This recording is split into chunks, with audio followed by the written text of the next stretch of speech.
Hello students, आज हम रेटिक्स को ही आगे कंटिन्यू करते हैं। और प्रीवियस वीडियो लेक्चर के अंदर हमने क्या पढ़ा था कि प्रीवियस वीडियो लेक्चर में हमने ये देखा था कि स्फेरिकल मिरर जो होता है, गोलीय दर्पण जो होता है, उसके लिए क्या क्या चीज़ें जो है वो हम सबसे पहले पढ़ते हैं।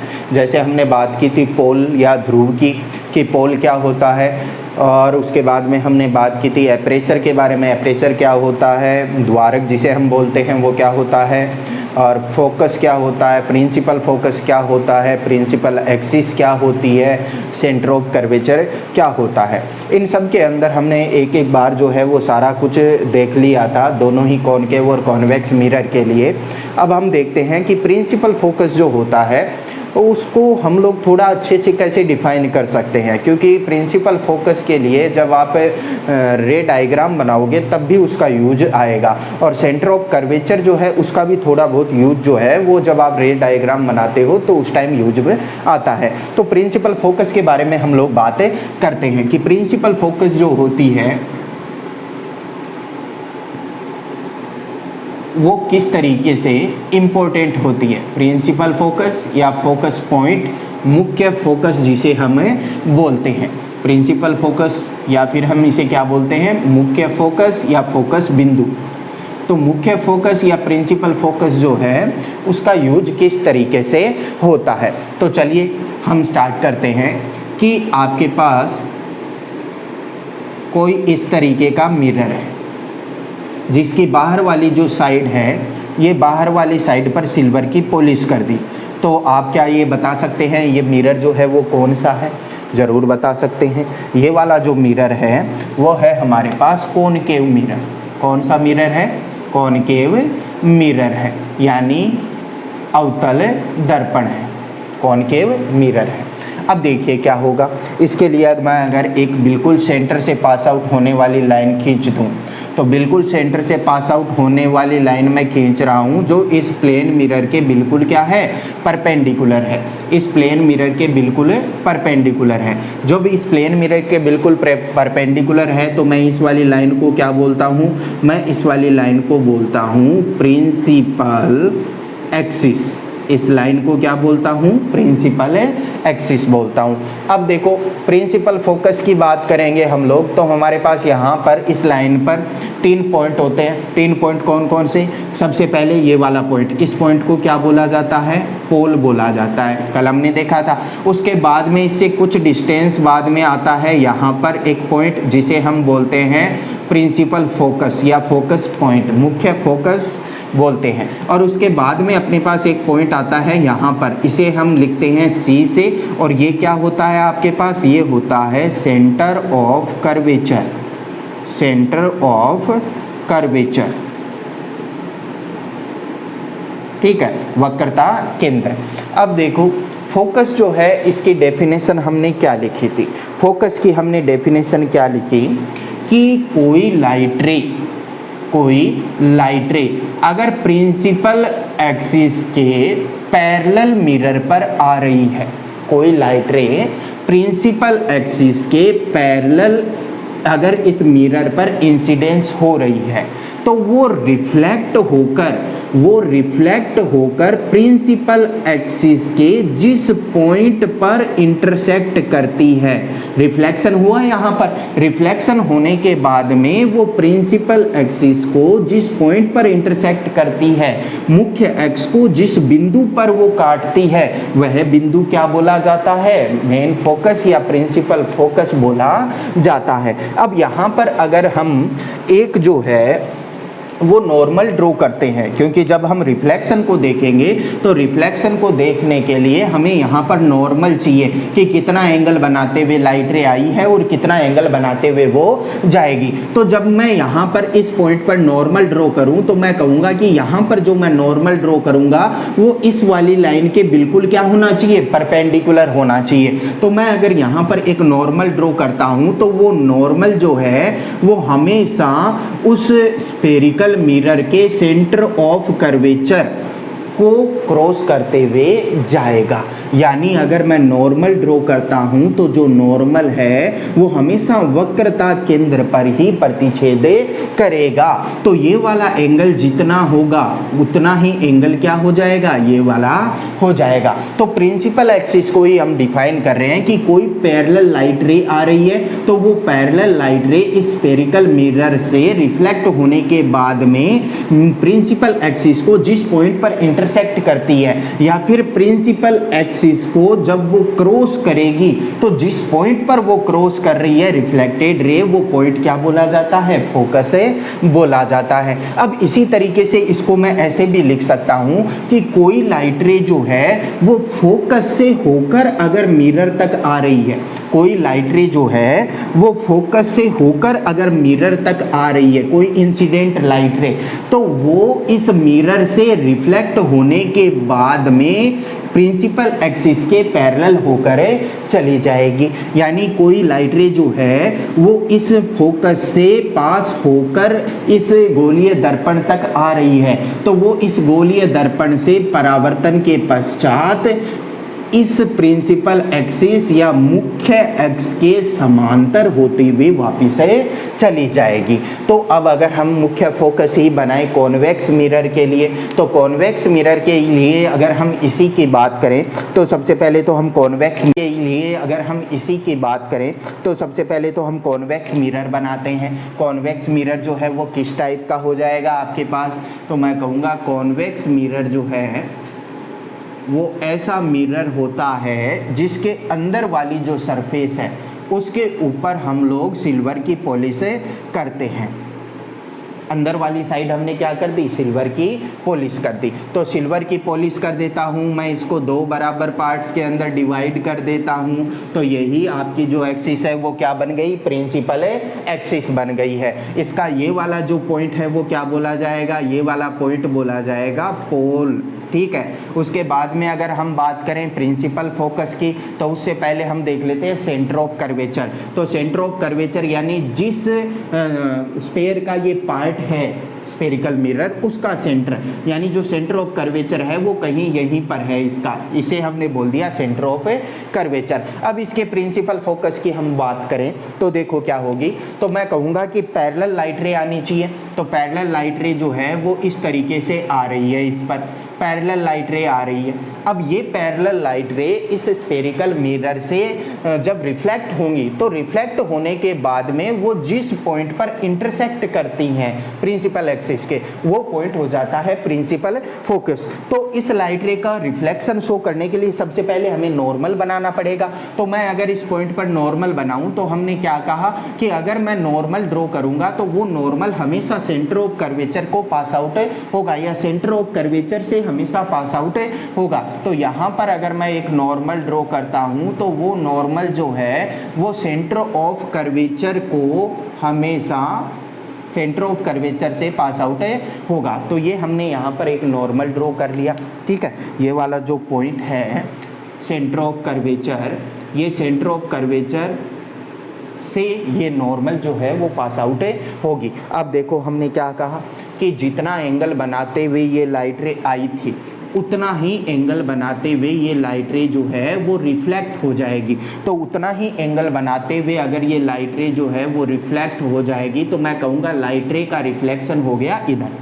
ठीक है, अब लाइट रे का रिफ्लेक्शन अगर इधर हो गया तो क्या ये रिफ्लेक्ट हुई लाइट रे इधर जाकर कहीं पर प्रिंसिपल एक्सिस को इंटरसेक्ट करेगी क्या, प्रिंसिपल एक्सिस को काटेगी क्या कहीं पर? तो मैं कहूँगा यहाँ पर देखो कि इन दोनों के बीच की दूरी इधर जाने पर इंक्रीज होती जा रही है, तो इधर तो ये कहीं पर भी नहीं काट सकता है। तो इधर ये नहीं काट सकता तो काटेगा कहाँ पर? मैं अगर इस लाइन को जो है वो आगे बढ़ा दूँ, इस वाली लाइन को अगर आगे बढ़ा दूँ इधर, तो मैं कहूँगा यहाँ पर आगे बढ़ाने पर एक पॉइंट मुझे मिलता है जहाँ पर ये प्रिंसिपल या जहाँ पर ये रिफ्लेक्टेड रे जो है वो इस प्रिंसिपल एक्सिस को काटती हुई नजर आ रही है, या मैं कहूँगा प्रतीत हो रहा है मुझे, एक्चुअल के अंदर नहीं काट रही है, ये प्रतीत हो रहा है मुझे कि इस पॉइंट के ऊपर ये इंटरसेक्ट कर सकती है। तो इस पॉइंट को हमने क्या बोल दिया कि ये पॉइंट हो गया आपके पास है फोकस। अब यहाँ पर अगर हम बात करें तो फोकस देखो कहाँ पर है, फोकस है मिरर के सामने, यानी जो रिफ्लेक्टिंग सरफेस है उसके बिल्कुल सामने है। लेकिन यहाँ पर जो फोकस है वो इस रिफ्लेक्टिंग सरफेस के सामने ना होकर रिफ्लेक्टिंग सरफेस के बिल्कुल पीछे है। यानी मैं इस फोकस को तो बोल सकता हूँ रियल फोकस, और इस फोकस को बोल सकता हूँ इमेजिनरी फोकस बोल सकता हूँ। तो यहाँ पर आपको ध्यान में रखना है कि कॉनकेव मिरर जब है तो कॉनकेव मिरर के लिए जो फोकस है वो फोकस हमेशा रियल होता है। कॉनकेव मिरर के लिए जो फोकस है वो हमेशा क्या होगा, रियल होगा। लेकिन अगर हम बात करें कॉन्वेक्स मिरर की, अगर हम बात करें कॉन्वेक्स मिरर की, तो कॉन्वेक्स मिरर के लिए जो फोकस होता है वो कैसा होता है, इमेजिनरी होता है। अब अगर हम डिस्टेंस की बात करें जो हमने कल देखी थी कि एक तो थी आपके पास रेडियस ऑफ कर्वेचर और दूसरी थी आपके पास फोकस लेंथ या फोकल लेंथ। तो देखो अगर हम यहाँ से डिस्टेंस की बात करें तो मैं कहूँगा कि सेंटर ऑफ कर्वेचर से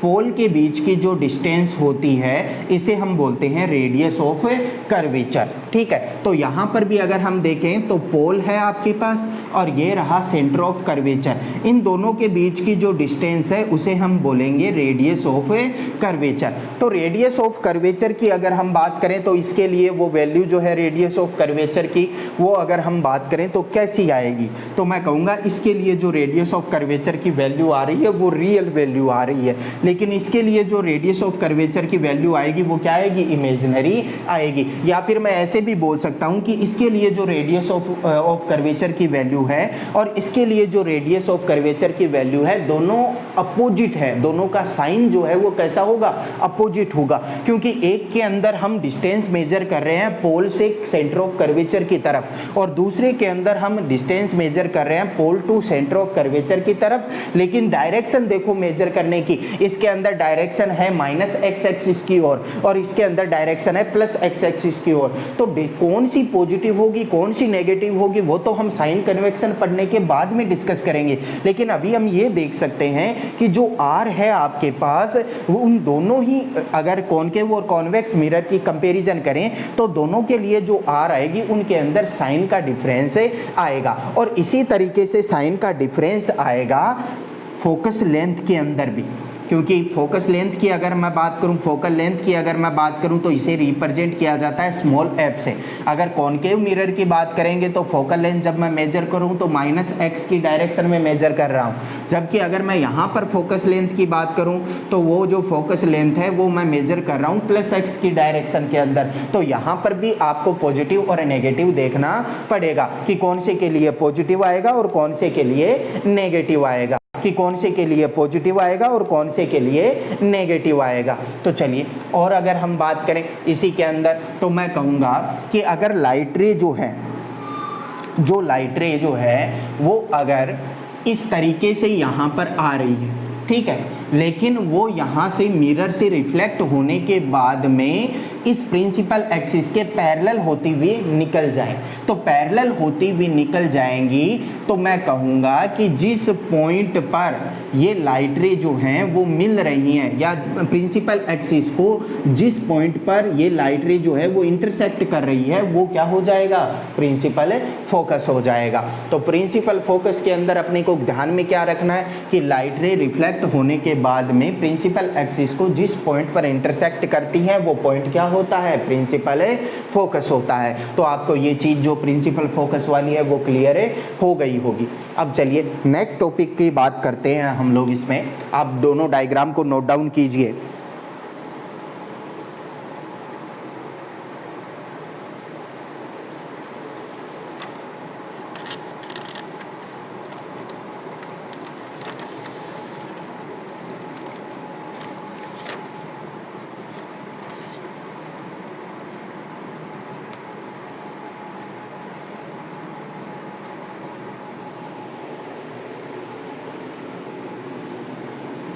इस चैप्टर के अंदर ध्यान में रखना बेटा, डायग्राम आपका जितना अच्छा होगा, जितना क्लियर होगा, उतना ही आपको रे डायग्राम बनाते हुए क्वेश्चन सॉल्व करने में हेल्प मिलेगी।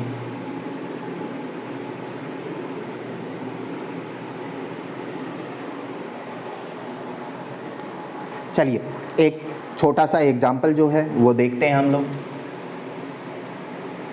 एग्जाम्पल के अंदर आपको क्या बोल रहा है, आपको बोल रहा है find the angle of incidence of ray for which it passes through the pole. आपको एक एग्जाम्पल जो है, क्वेश्चन जो है वो दे रहा है, यहाँ पर आपको एक मिरर दिया हुआ है, ये वाली साइड पॉलिश्ड साइड है, ठीक है, और आपको इसके अंदर प्रिंसिपल फोकस भी अगला बना के दे रहा है, आपसे मेहनत नहीं करवा रहा है वो, ठीक है। ये है आपके पास प्रिंसिपल एक्सिस या मुख्य एक्स। क्या बोल रहा है कि एक लाइट रे जो है वो इस तरीके से आ रही है, ठीक है, इधर आ रही है, और यहाँ से रिफ्लेक्ट होकर वो कहाँ से गुजरेगी, तो रिफ्लेक्ट होकर वो कहाँ से गुजर रही है, इसके बारे में वो बात क्या कर रहा है कि यहाँ से जो लाइट रे है वो इसके अगर फोकस, इसके अगर पोल से होती हुई गुजरे, ठीक है, तो जो एंगल ऑफ इंसिडेंस है वो कितना होगा। आपको देखो क्या बोल रहा है, मैं क्वेश्चन जो है वो समझा देता हूँ आपको। आपको बोल रहा है कि एक लाइट रे जो है वो इस तरीके से आ रही है और यहाँ से वो रिफ्लेक्ट होकर अगर पोल से गुजर रही है, यहाँ से रिफ्लेक्ट होकर वो पोल से गुजर रही है, पोल से यहाँ से वापस रिफ्लेक्ट होकर वो चाहे किधर भी जा रही है उसके बारे में वो कुछ भी नहीं दे रहा है। अगर इसके अंदर हम बात करें तो पॉइंट्स के अलग अलग नाम दिए हुए हैं आपको। फर्स्ट जो पॉइंट है इसको बोल रहा है एम, अगला जो पॉइंट है इसको बोल रहा है आई, और इसको बोल रहा है पी। क्वेश्चन के अंदर आपको दिया क्या क्या है, आपको बोल रहा है कि जो गिवन डाटा जो है वो मैं लिख रहा हूँ यहाँ पर, जो दिया हुआ है क्वेश्चन के अंदर, आपको बोल रहा है कि एम आई पैरेलल है प्रिंसिपल एक्सिस के। एम आई जो है वो पैरेलल है किसके, प्रिंसिपल एक्सिस के पैरेलल है। और आपको पूछ क्या रहा है, आपको बोल रहा है फाइंड द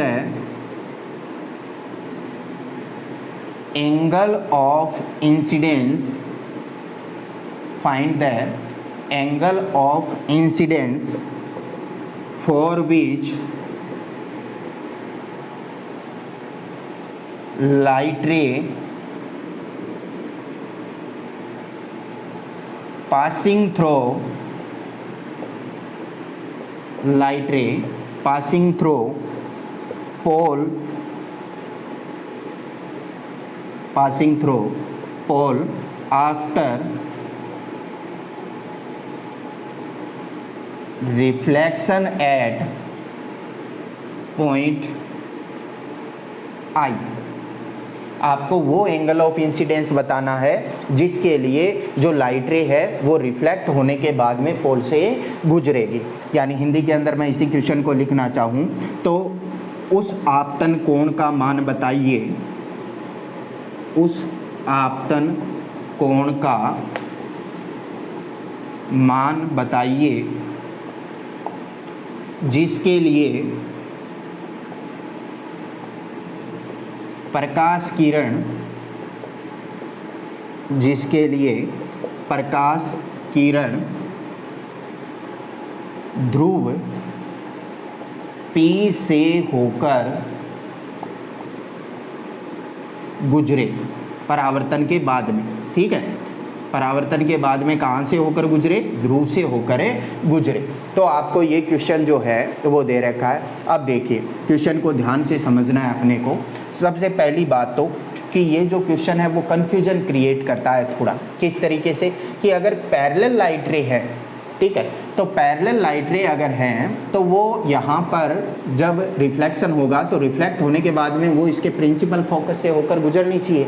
लेकिन इसके बारे में आपको क्वेश्चन के अंदर क्या बोल रहा है कि मुझे वो एंगल ऑफ इंसिडेंस बताना है जिसके लिए ये जो पैरेलल, मुझे वो एंगल ऑफ इंसिडेंस बताना है जिसके लिए ये जो पैरेलल लाइट रे आ रही है।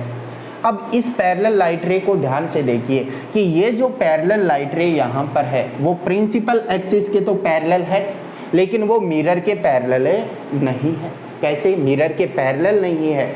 अगर वो परपेंडिकुलर होती क्लियरली तो परपेंडिकुलर क्लियरली होती तो वो मेन फोकस से या प्रिंसिपल फोकस से होकर गुजरनी चाहिए। लेकिन क्वेश्चन के अंदर जो डाटा आपको दिया है इसके अकॉर्डिंग हम लोग सोल्व करते हैं। इसके अकॉर्डिंग अगर हम लोग सोल्व करें तो हम कह रहे हैं कि एम आई और जो प्रिंसिपल एक्सिस है वो एक दूसरे के पैरेलल हैं, और एक दूसरे के अगर पैरेलल हैं और लाइट रिफ्लेक्ट होने के बाद में अगर पोल से होकर पास आउट हो रही है तो देखो क्या कंडीशन होगी। तो मैं कहूँगा यहाँ पर मैंने जो है वो एक नॉर्मल बना दिया।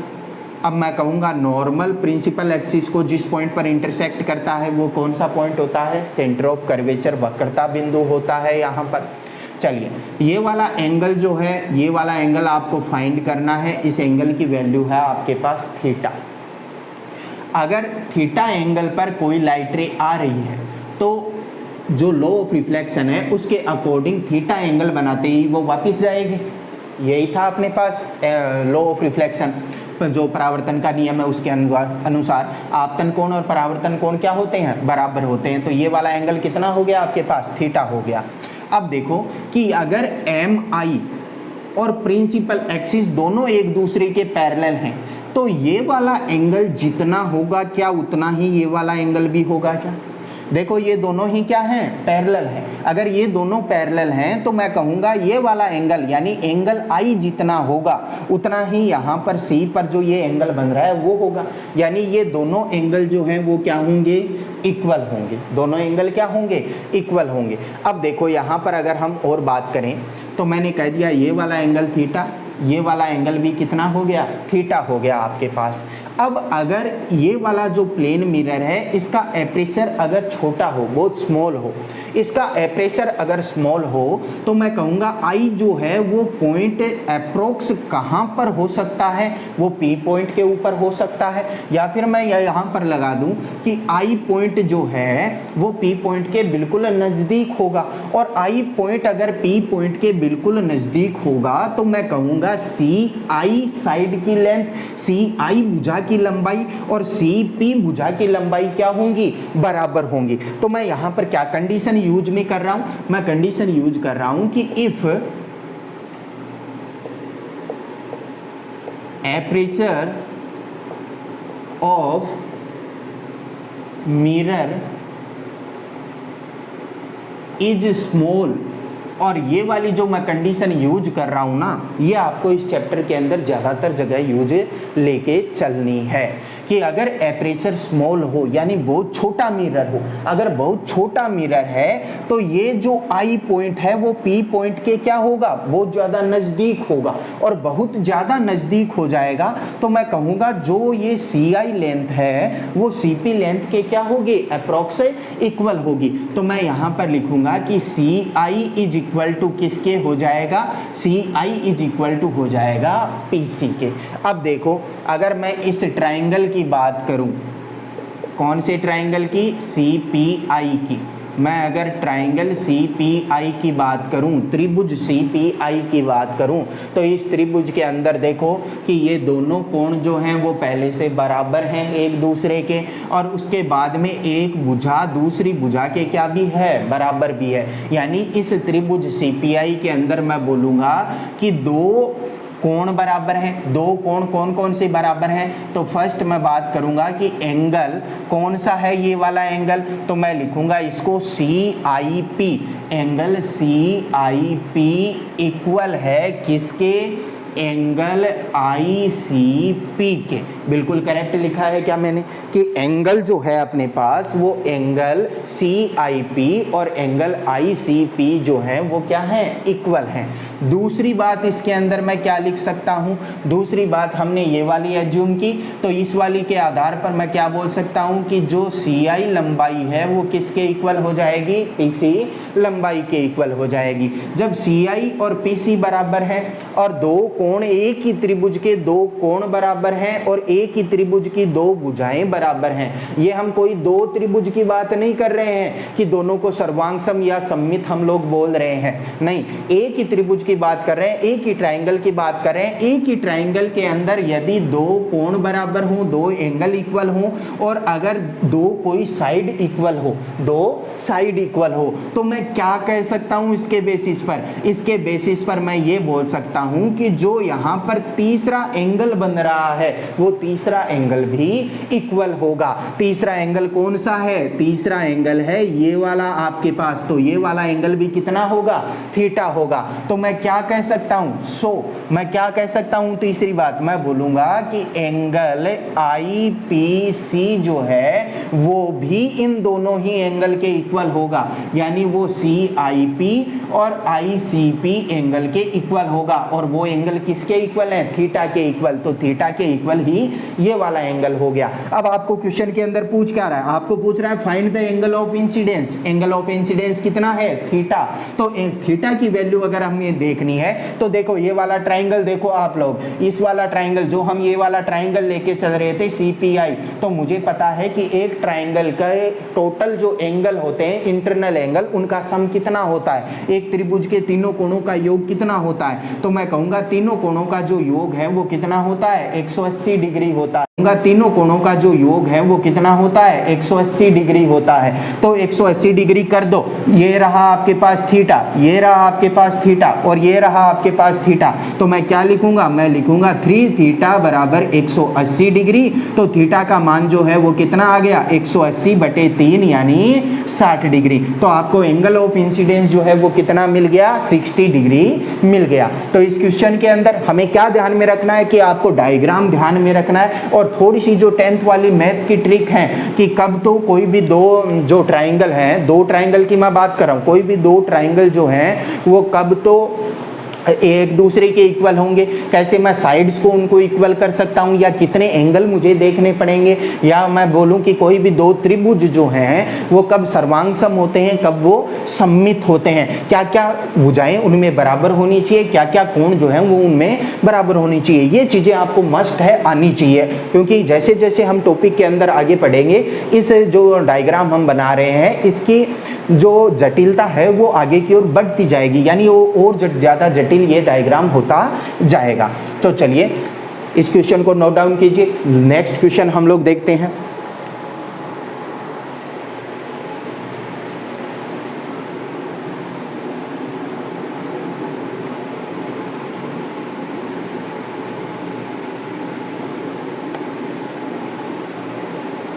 नेक्स्ट क्वेश्चन जो मैं करवाने जा रहा हूं वो ये जो स्टैंडर्ड क्वेश्चन है, आपको याद भी रखना है वो डायरेक्ट आपको।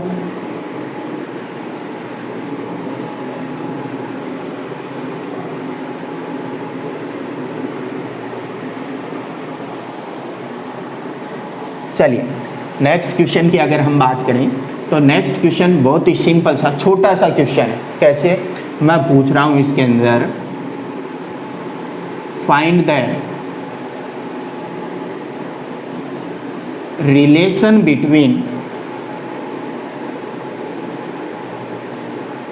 radius of curvature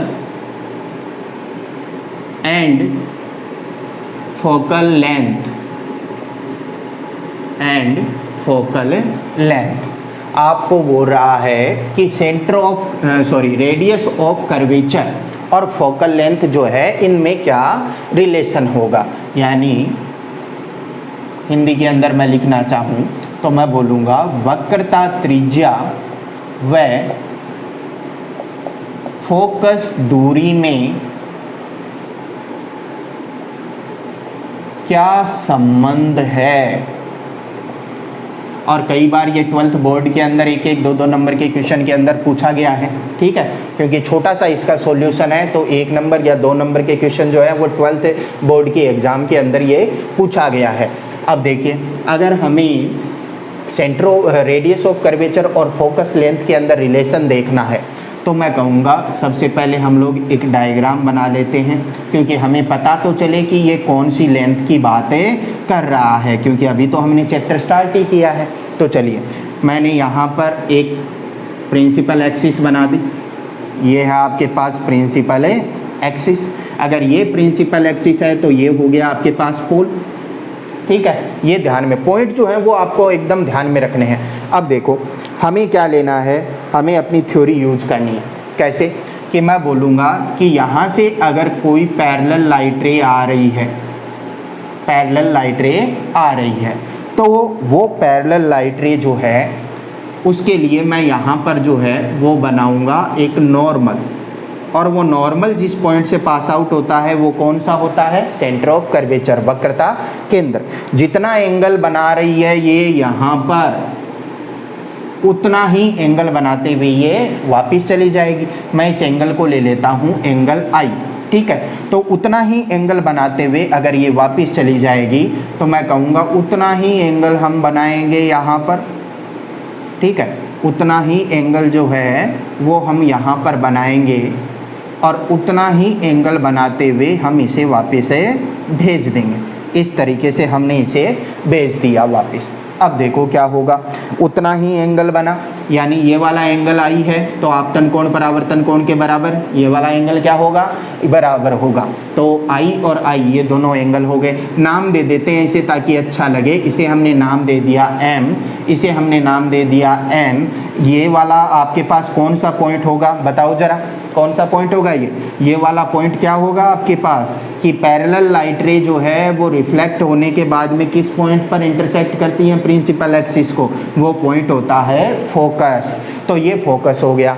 अब आपको जो रिलेशन बताना है वो कौन से में बताना है, अगर इस पोल को मैं P से डिनोट कर लूँ तो आपको रिलेशन जो बताना है वो बताना है PC और PF के अंदर, PC और PF के अंदर। अब आपका क्वेश्चन ये भी हो सकता है कि सर इस क्वेश्चन के अंदर ये थोड़ी ना बोला है कि हमें कॉनकेव मिरर लेना है, क्या मैं कॉन्वेक्स मिरर नहीं ले सकता क्या? तो चाहे आप कॉनकेव लो या कॉन्वेक्स लो, दोनों ही तरीकों से हम लोग इसी तरीके, यही एक ही तरीका लगाकर दोनों ही तरीके से अगर हम आंसर निकालते हैं तो अपना आंसर सेम आता है। ठीक है, कैसे सेम आता है वो देखो कि मुझे PC और PF साइड जो है इन दोनों के अंदर रिलेशन निकालना है। अब एग्जैक्ट नहीं निकालना कि वैल्यू कितनी है, ठीक है, हमें रिलेशन निकालना है। तो मैं कहूँगा कि PC जो डिस्टेंस है आपके पास, PC जो दूरी है वो है आपके पास radius of curvature, radius of curvature. Radius of curvature का मीनिंग हो गया आपके पास ये है वक्रता त्रिज्या, और वक्रता त्रिज्या जो है इसको हम त्रिज्या, और वक्रता त्रिज्या जो है इसको हम लोग डिनोट करते हैं कैपिटल R से। जो अपने पास PF है, ये PF क्या है, PF है आपके पास फोकल लेंथ, फोकल लेंथ, या फिर क्या बोल सकते हैं हम इसे, फोकस दूरी, और इसको हम लोग निरूपित करते हैं स्मॉल f से।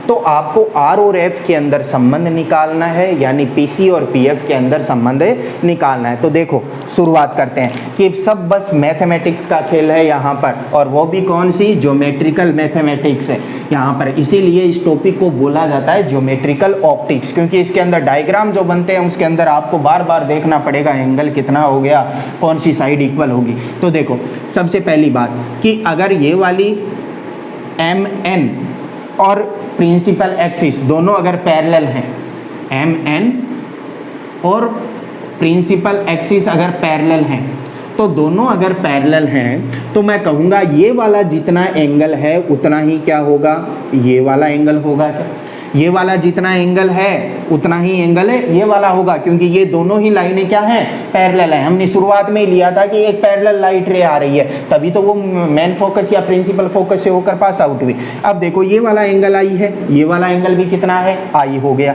चलो इस वाले एंगल की यहाँ पर बात करते हैं हम लोग। तो ये वाला एंगल कितना होगा, डायग्राम को देखिए तो मैं बोलूँगा कि इस लाइन का पैरेलल लाइन के साथ टोटल एंगल कितना बन रहा है, 2i एंगल बन रहा है। तो 2i एंगल अगर ये है तो ये वाला एंगल जो है वो भी कितना हो जाएगा, 2i ही एंगल है, ये वाला हो जाएगा। तो चलिए देखिए, अब आपके पास जो डायग्राम बन रहा है उसके अंदर हमने एंगल देख लिए दोनों। अब अपना काम हो गया डायग्राम के अंदर, बस इतना आपको देखना है, उसके बाद में बिल्कुल इजीली हम लोग सोल्व कर सकते हैं। तो देखिए यहाँ से अगर मैं आई एंगल की बात करूँ, ठीक है, आई एंगल की अगर मैं बात करूँगा तो मैं यहाँ से अगर इस एन पॉइंट से इस पर प्रिंसिपल एक्सिस पर एक परपेंडिकुलर ड्रॉ करूं तो मैं वो परपेंडिकुलर जो है वो इस तरीके से ड्रॉ कर देता हूं। ठीक है, ये वाला एंगल जो है वो कितना बना आपके पास 90 डिग्री बनेगा, क्योंकि परपेंडिकुलर ड्रॉ किया है, एक लंब डाला है इस मुख्य एक्स पर, तो ये वाला एंगल कितना बनेगा 90 डिग्री ही बनेगा, समकोण बनेगा यहाँ पर।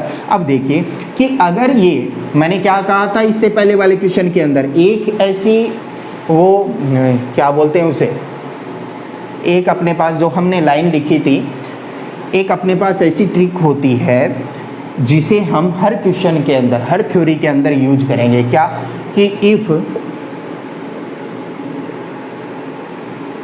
एपरेचर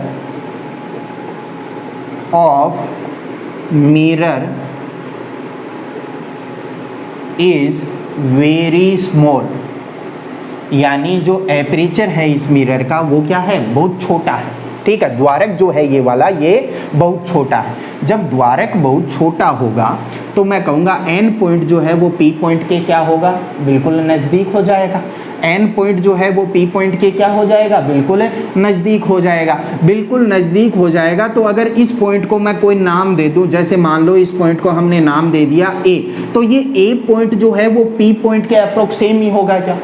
अगर एपरेचर स्मॉल है यानी मिरर बहुत छोटा है, मिरर बहुत छोटा होगा तो एन पॉइंट जो है वो एन पॉइंट देखो इधर लाते जाओ आप लोग। मान लो मैं एन पॉइंट को यहाँ पर ले आया तो एन पॉइंट को यहाँ पर ले आऊँगा, यहाँ से एक परपेंडिकुलर ड्रॉ करूँगा तो वो परपेंडिकुलर जो है वो 90 डिग्री एंगल बनाएगा, लेकिन वो पी के क्या होगा, बहुत ज़्यादा नज़दीक होगा।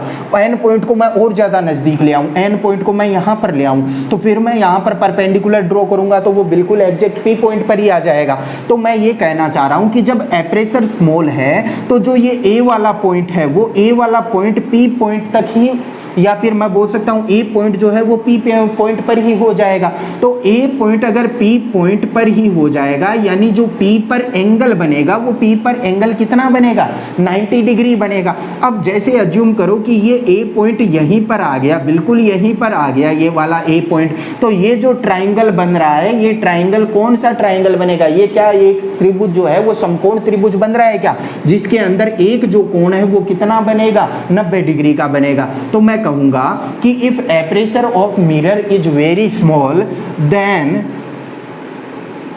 देन कौन सा ट्राइंगल लूं मैं, आप दोनों ही ट्राइंगल ले लो। कौन कौन से, फर्स्ट मैं ले रहा हूं triangle C N P and triangle दूसरा कौन सा है अपने पास, F N P. both have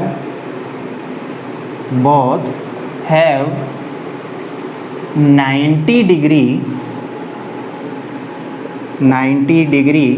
angle at point P। दोनों के लिए ही जो P पॉइंट के ऊपर एंगल बनेगा वो कितना बनेगा, 90 डिग्री का एंगल बनेगा। अब देखो ये एंगल अगर 90 डिग्री बन रहा है तो मैं कहूँगा कि अलग अलग ट्राइंगल के लिए मुझे PF और PC के अंदर रिलेशन निकालना है। तो ये जो ट्राइंगल बन रहा है, ये वाला जो त्रिभुज बन रहा है, क्या ये समकोण त्रिभुज है क्या, अगर ये समकोण त्रिभुज है तो समकोण त्रिभुज के लिए आधार दो त्रिभुज बन रहे हैं यहाँ पर, CNP और FNP, दोनों के दोनों समकोण त्रिभुज, और दोनों समकोण त्रिभुज के लिए मुझे उनके आधारों के अंदर रिलेशन चाहिए कि मैं अगर इस कंप्लीट बड़े वाले ट्राइंगल का आधार ले लूँ, बेस ले लूँ PC, तो उसका रिलेशन मुझे छोटे वाले ट्राइंगल का जो बेस है PF उसके साथ बनाना है। अब देखो एंगल हमारे पास है, ठीक है, बेस के अंदर रिलेशन बनाना है हमें, तो एक हमें साइड ऐसी लेनी है जो दोनों ही ट्राइंगल के अंदर कॉमन हो।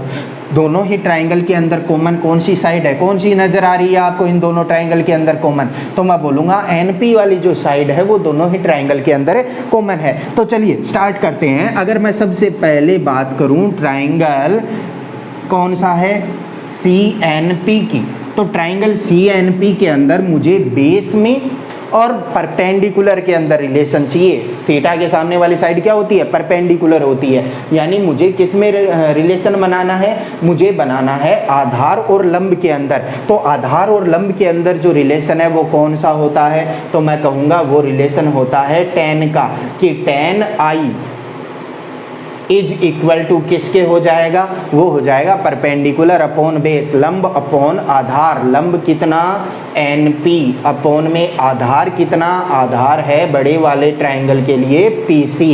अब इसी तरीके से पैरेलली मैं लेके चलूँ, ट्रायंगल दूसरा वाला कौन सा है, ट्रायंगल दूसरा वाला है आपके पास FNP। अगर FNP के अंदर मैं लेके चलूँ तो मैं बोलूँगा एंगल कितना बन रहा है 2i, वो किसके इक्वल हो जाएगा, perpendicular upon base.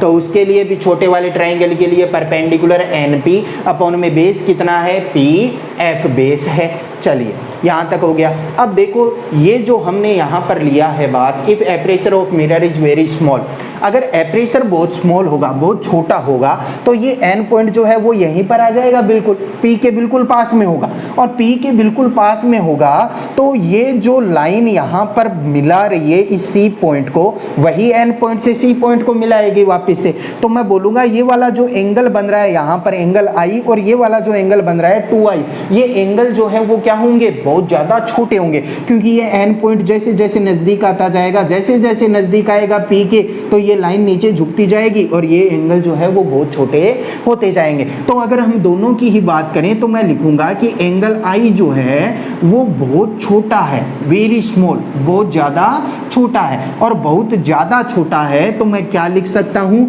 tan I को मैं लिख सकता हूँ approx I is equal to NP upon में PC। और यहाँ पर मैं tan 2i को क्या लिख सकता हूँ, approx 2i is equal to NP upon में PF। इसको मैंने इक्वेशन 1 नाम दे दिया, इसको मैंने इक्वेशन 2 नाम दे दिया। अब अगर आपको NP और PC और PF के अंदर रिलेशन निकालना है तो देखो क्या करेंगे, मैं इक्वेशन फर्स्ट से I की वैल्यू को निकाल कर किस में रख देता हूँ, इक्वेशन है सेकेंड के अंदर। तो फर्स्ट से वैल्यू निकालो, फर्स्ट से वैल्यू है I is equal to NP upon PC, वो वैल्यू रख दो सेकेंड में I की जगह। तो क्या आ जाएगा आपके पास, आपके पास आ जाएगा 2i की जगह क्या लिख दिया, NP अपॉन में PC is equal to NP upon में PF। देखो क्या कैंसिल आउट होगा, NP से NP उड़ गया। PC की वैल्यू हमने शुरुआत के अंदर कितनी लिखी है, देखो PC क्या है आपके पास R, PF क्या है, PF है F के इक्वल।